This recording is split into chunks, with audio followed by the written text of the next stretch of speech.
So if you're calorie counting to lose weight, clearly you need to achieve an energy deficit, calorie deficit to lose weight. It's physics. But there is a big difference between choosing to do that. If say your diet included a 400 calorie lunch, just as an example, where if you ate a steak of 400 calories, I'm being slightly facetious here, but imagine if you had 400 calories of steak or 400 calories of sugar, that's the extremist, but that's what I'm talking about, where we need to consider calories as one piece of the information, but the quality of food is calorie blind. I've got then, Giles, is there an alternative to counting calories? I mean, if I want to lose weight, if I want to watch what I eat, I need to have high fiber, I need to have protein, I need to not worry about calories, but what should I be concerned about? You see, the main issue is that I do have a solution, or at least what looks like a solution, but no one's listening to me. So it's very difficult to do that solution in isolation.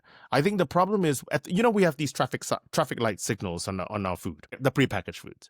Traffic lights in the front, if it's in color, and then a whole reams and reams of nutritional information at the back of the bag. Now, what they do is they highlight specific things, including the number of calories in red, amber, or green. I think we're highlighting the wrong things. So I think we should be thinking about is the quality of food. And in shorthand, that is highlighting how much protein is in the food.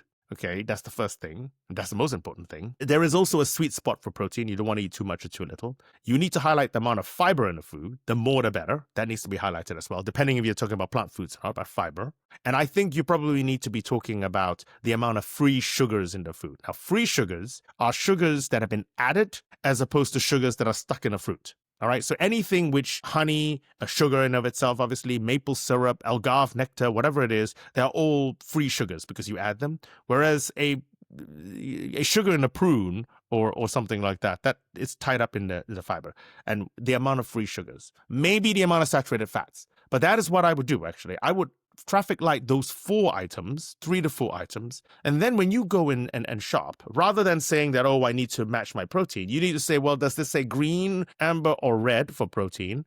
And if I have 2 items of red for protein because I'm buying a pie or something like that, then I better get some items that are green for protein instead. That is the way that I would reset up the system. I would focus on the nutritional content that really, as a shorthand, reflects the quality of the food and highlight those instead so that when you're walking through, you still have the traffic lights, which is a universal number that we can in our head, not number, a universal signal without us having to put our glasses and look at font 0. And able to then shop properly. But then we need to change the whole food system. And I don't know when that's going to happen.